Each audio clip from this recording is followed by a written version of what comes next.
அம்மா ஷாப்பிங் கூட்டு போகலாம் நீ.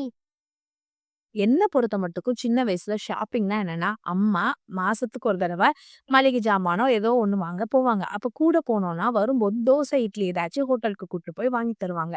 அதுவே அந்த ஒரு மாசத்துக்கு பெரிய விஷயமா இருக்கும். ஆனா இந்த காலத்துல அப்படியா? இந்த பிள்ளைங்கலாம் வித்தியாசமா இருக்குங்க. அந்த காலத்துல ஒரு பொருள் வாங்கணும் அப்படின்னா, ஏதோ ஒரு கோயில், கடை, கன்னின்னு போனோம் அப்படின்னா, ஃபர்ஸ்ட்டு கேட்கறதுக்கே பயப்படுவோம்.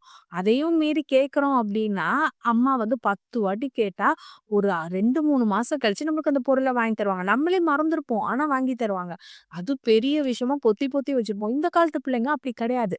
என்ன அப்படின்னா, நான் அம்மா, அப்பா வீட்டுக்கு வந்திருக்கேன். இங்க திருச்சியில குறிஞ்சி அப்படின்ற ஒரு மால். என் புள்ள போன வருஷமே ஷாப்பிங் பண்ண இடம் தான் அது. அத ஞாபகம் வச்சு இந்த வருஷமும் கண்டிப்பா போணும் அப்படின்ட்டேன். சரி போலாம் அப்படின்னு போனா, அது சைஸுக்கே ஒரு ட்ராலி இருக்குங்க. எனக்கு என்னடா இது அப்படின்ற மாதிரி ஆயிடுச்சு.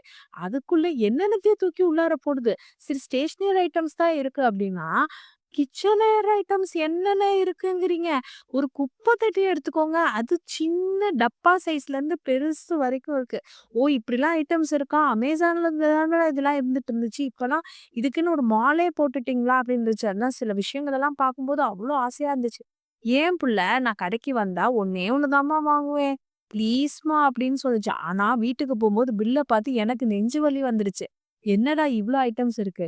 சந்திரமுகி மாரி, ஆ காசு, ஒட்டியாணம் அப்படின்ற மாரி என் புள்ள வந்து அங்கேயே வந்து தன்னோட சுயரூபத்த காட்ட ஆரம்பிச்சுருச்சு. எல்லாத்த பார்க்கும்போது எனக்கே ஆசை வரும்போது, இதோட வேகத்த பார்த்து என்ன ஒரு பெரிய ஆச்சரியம் வரப்போது.